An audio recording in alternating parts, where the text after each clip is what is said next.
अरे वाह, जल में तो इसका प्रतिबिंब और भी सुंदर लग रहा है। इससे प्रकाशित ये मत्स्य बहुत मनमोहक प्रतीत होती है। इसे जल में डालकर तो और भी स्पष्ट दिखाई देगी ये, और भी सुंदर दृश्य उत्पन्न होगा। बहुत आनंद आएगा।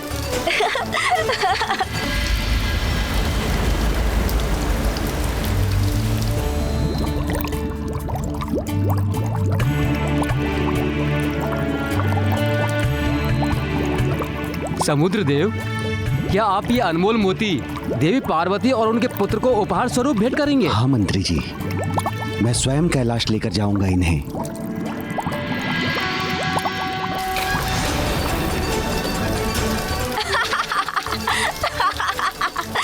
ये गया।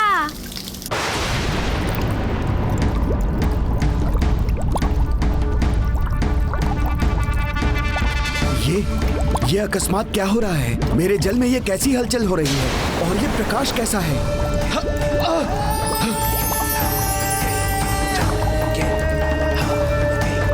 चंद्र, वो यहाँ मेरे जल में क्यों है?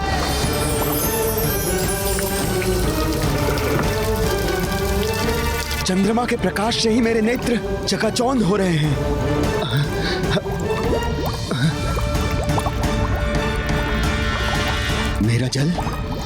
मेरा जल अशांत हो उठा है उनके आगमन से।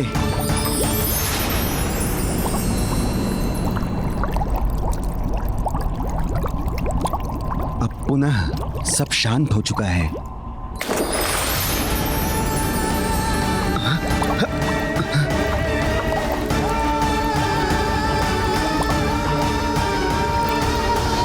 ये चंद्र क्या करने का प्रयास कर रहे हैं? कैसी क्रीड़ा है ये उनकी? मेरा जल अधीर होकर पुनः शांत हो जाता है। क्या कारण हो सकता है इसका?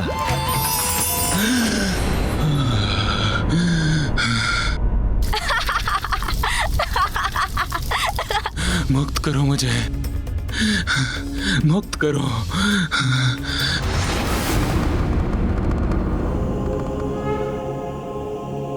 प्रभु,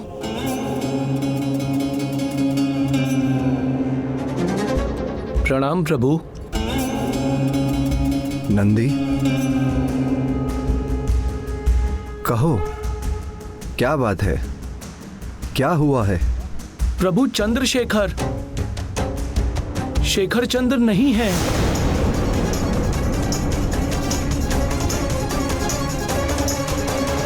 मैंने वरदान दिया था चंद्र को कि वो सदा मेरे शीश पर स्थित रहेंगे।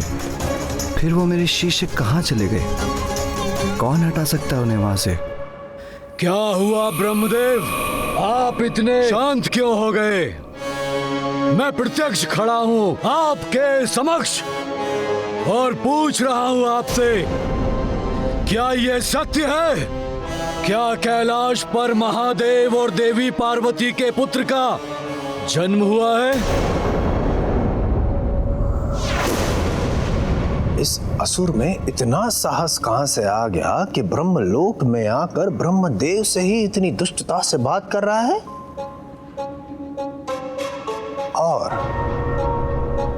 और भोलेनाथ और माता पार्वती के पुत्र में इतनी रुचि क्यों है इस राक्षस को? नारायण नारायण।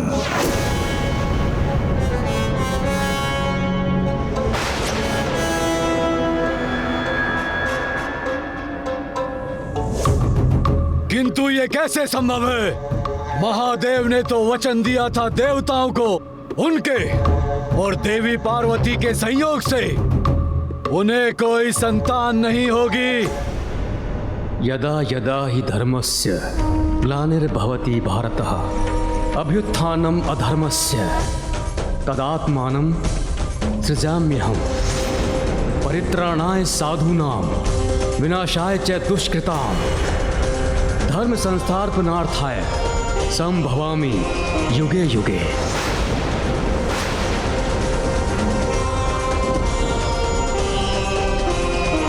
संसार में जब भी धर्म का ह्रास होगा, जब भी बुराई की शक्तियां अपना वर्चस्व स्थापित करेंगी, जब भी तुम जैसे दुष्ट के अस्तित्व का प्रभाव होगा, तो तुम्हारे जैसे दुष्टों का अंत करने के लिए तुम्हारे काल का रूप लेकर, शुभता का बल बनकर, असाधारण रूप धारण कर दिव्यता का आगमन भी अवश्य होगा।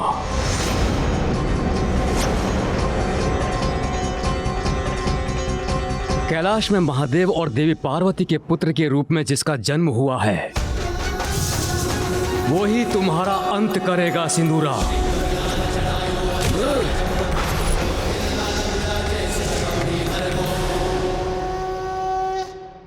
ब्रह्मदेव, मुझे भयभीत करने का प्रयास कर रहे हैं आप। एक बालक अंत करेगा मेरा? कदापि नहीं। क्या आपको स्मरण नहीं है कि मैं अपराजय हूं? आप विष्णु या स्वयं महादेव भी मुझे पराजित नहीं कर सकते। ये तुम्हारा दुर्भाग्य है कि मुझसे प्राप्त वरदान की शक्तियों का अनुचित प्रयोग करके तुम एक पापी दुष्ट असुर बन गए सिंदूरा। किंतु पापी कभी अजय नहीं होते।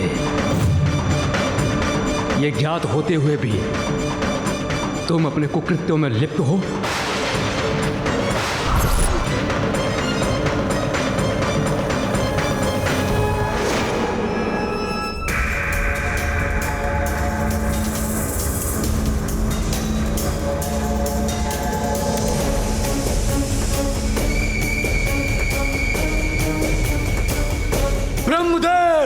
प्रतीत होता है कि आपकी बुद्धि आपका साथ छोड़ चुकी है। भूल रहे हैं आप। यदि मैं चाहूं तो इसी क्षण आप दोनों का अंत कर सकता हूं, ब्रह्मलोक को नष्ट कर सकता हूं।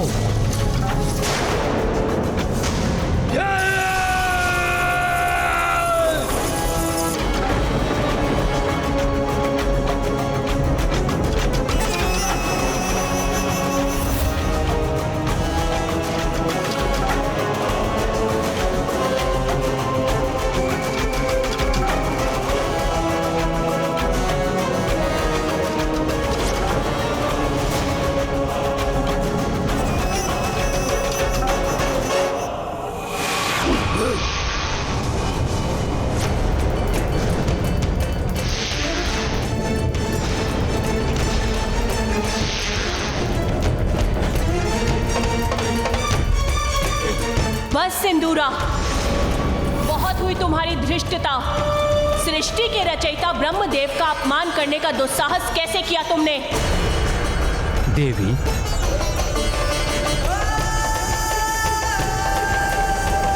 और तुमसे अपेक्षा भी क्या कर सकता हूं मैं? तुमने अपनी शक्तियों को व्यर्थ किया है। संस्कार विहीन तो तुम थे ही, किंतु अब तुम्हारे बल से उत्पन्न अहंकार और तुम्हारी दुष्ट प्रवृत्ति ने तुम्हारा सर्वनाश सुनिश्चित कर दिया है। ब्रह्मदेव ने मुझे वरदान तो बहुत दिए, किंतु प्रतीत होता है संस्कार देना भूल गए। अपना कर्तव्य उचित प्रकार से नहीं निभाया इन सृष्टि रचयिता ने।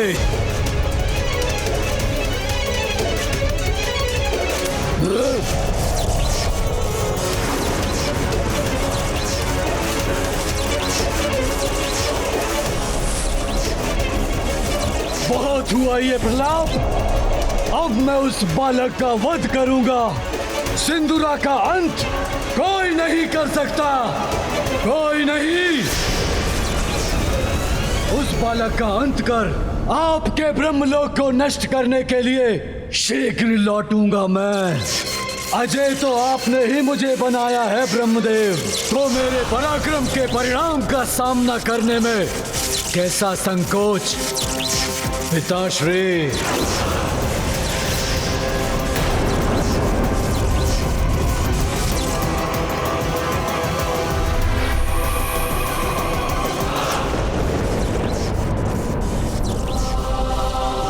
ये मेरी सबसे बड़ी भूल का प्रत्यक्ष रूप है। ब्रह्मदेव, क्या सुना मैंने अपने कानों से? नारायण नारायण। उस दुष्ट राक्षस ने भी आपको पिता कहकर संबोधित किया? आप ही उस दुष्ट दानव के पिता हैं? नारायण नारायण। मैं आपके सभी प्रश्नों का अवश्य उत्तर दूंगा देवर्षि, किंतु इसके पूर्व मुझे उसकी उपस्थिति से दूषित हुए ब्रह्मलोक को पुनः पवित्र कर लेने दीजिए।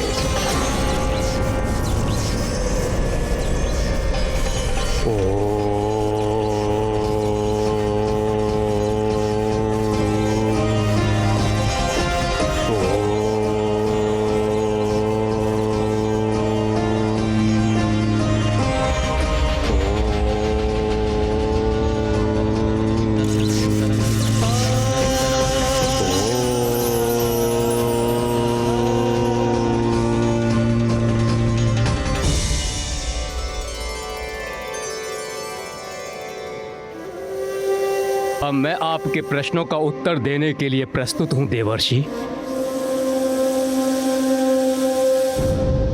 प्रभु, भला ये कौन कर सकता है? किसमें इतना साहस कि आपके शीश से चंद्र ले जाए? इतनी उद्दंडता?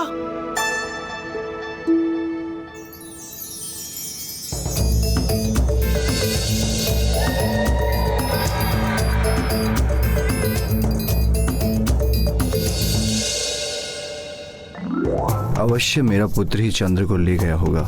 कौतूहलवश उसने मेरे शीश से चंद्र को ले लिया होगा, किंतु यदि मैं अपने गणों को यह बात बता दूंगा तो भयवश वो कदाचित बालक से चंद्र को लौटा कर लाने के लिए तैयार ही नहीं होंगे। तुम सभी जाओ और शीघ्र चंद्र को ढूंढ कर लाओ। जी प्रभु।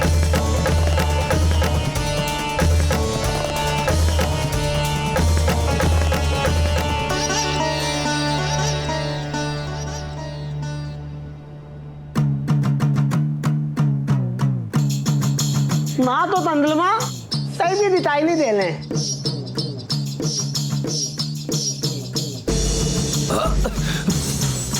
अरे क्या कर रहे हो तुम लोग?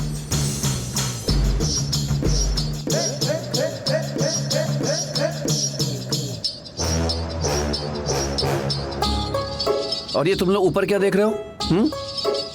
और नीचे देखकर क्यों नहीं चल रहे हो? प्यास लंदी थी। अरे आप इतना भी नहीं समझते। अरे हम लोग तंदलमा तो ढूंढ रहे हैं ना, तो आसमान में ही मिलेंगे ना।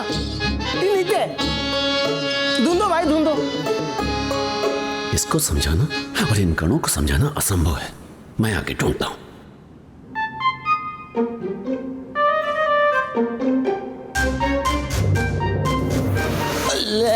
क्या चल रहा है भाई? देखते चलना।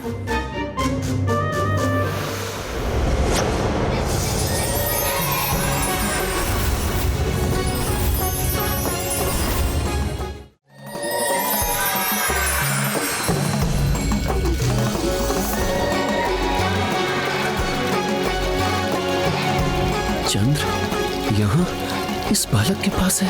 ये तो उनके साथ क्रीड़ा कर रहा है। मलदा चंद्रमा तो इस बालक के हाथ में है। देती लंदी थी, देती है। अब महादेव के पुत्र से चंद्र को कैसे मुक्त कराएंगे हम? कैसे लौटा कर ले जाएंगे उन्हें? इससे और रेखा खींचता हूँ।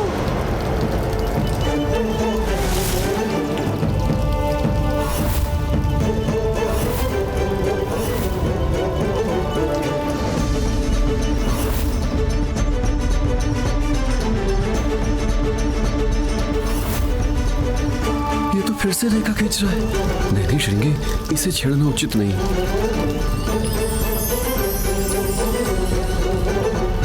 पुनः कठिनाई उत्पन्न हो गई। अब इसका क्या समाधान है?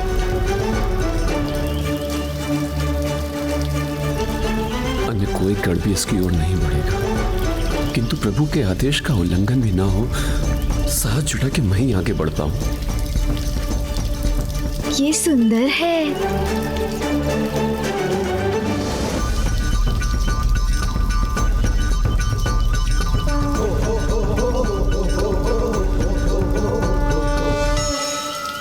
ये परछाई किसकी है?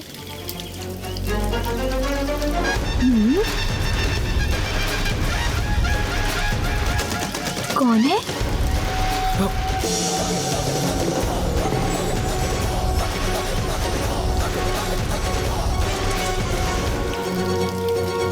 बालक, ये चंद्र है।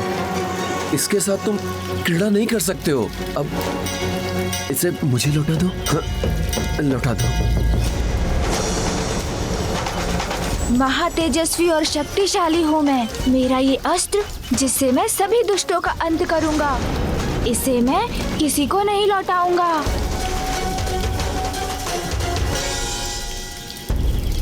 चलो बिल तलो।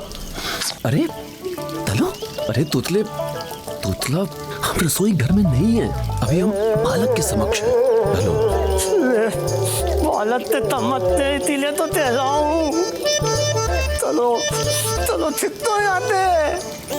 ओ चलो, पर कैसे? महादेव के आदेश का उल्लंघन करके? बहुत आनंद आ रहा है। यदि आपको इसके साथ क्रीड़ा करनी है, उसके लिए आपको प्रतीक्षा करनी होगी। अभी तो इससे मैं क्रीड़ा कर रहा हूँ। जब तक मेरा मन नहीं भर जाए, मैं इसे किसी को नहीं लौटाऊंगा।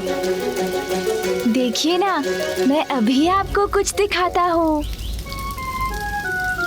तितली बोलता भूल देते हो। चलो चित्तो आते। भादो यहाँ पे भादो।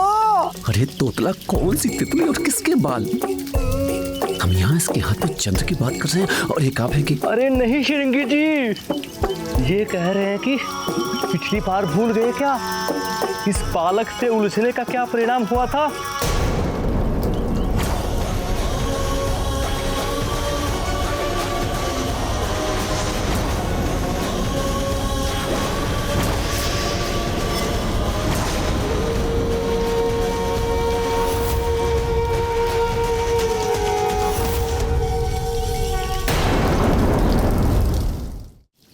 दिखाता हूँ, इसे मैं आकाश में कितने ऊपर तक फेंक सकता हूँ।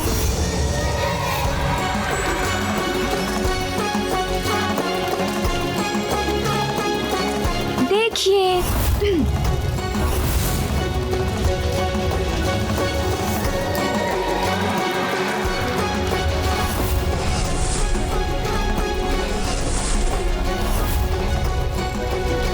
देखा, आप लोगों को अच्छा लगा ना?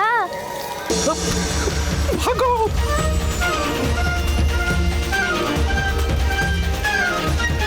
और दिखाऊं? अभी तो यही थे सभी, कहाँ चले गए? किंतु ये तो है मेरे पास। प्रभु, वो बालक आपके पुत्र चंद्र को नहीं लौटा रहे हैं। हमने उनसे चंद्र को लौटाने के लिए कहा तो उन्होंने उत्तर दिया कि वो चंद्र के साथ क्रीड़ा कर रहे हैं। जिन साक्षात चंद्रदेव को वरदान देकर मैंने उनके प्रतीक को चंद्र रूप में अपने शीश पर धारण किया है, जिनके अस्थिर होने से सृष्टि का संतुलन बिगड़ सकता है, एक बालक उनके साथ क्रीड़ा करे, क्या ये उचित है? नंदी, तुम जाओ और शीघ्र चंद्र को लौटा कर लाओ। उन्हें उनके उचित स्थान पर स्थापित करो। जी प्रभु।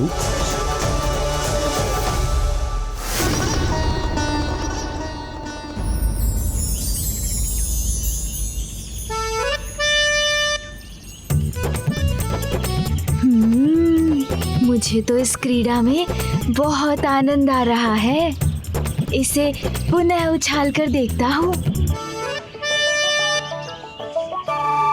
इतना सुंदर फल, अवश्य स्वादिष्ट भी होगा। थोड़ा और ध्यान से देखता हूँ। इसे तोड़ लेता हूँ, फिर इसके स्वाद का आनंद लूंगा, खाऊंगा इसे।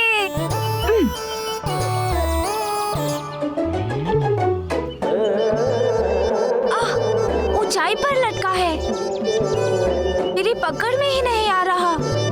ऐसे तो नहीं तोड़ सकूंगा, कोई युक्ति लगानी होगी।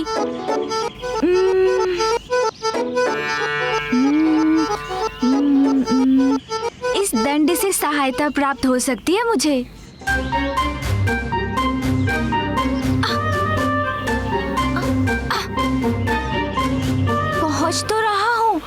किंतु लक्ष्य नहीं साध पा रहा हूँ। कुछ और करना होगा।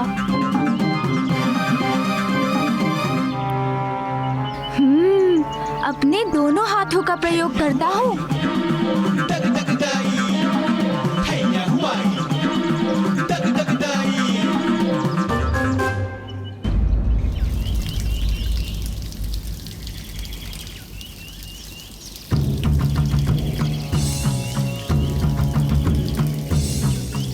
बालक को यहीं कहीं होना चाहिए। यहां से अधिक दूर तो नहीं जा पाया होगा।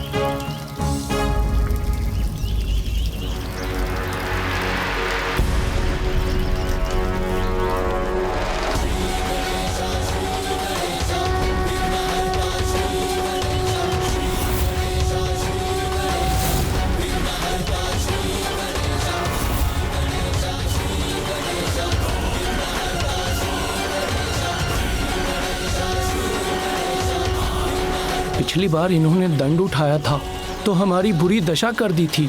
इस बार न जाने क्या कर बैठे। अब मैं प्रभु की आज्ञा का पालन कैसे करूं? इनसे चंद्रमा कैसे प्राप्त करूं?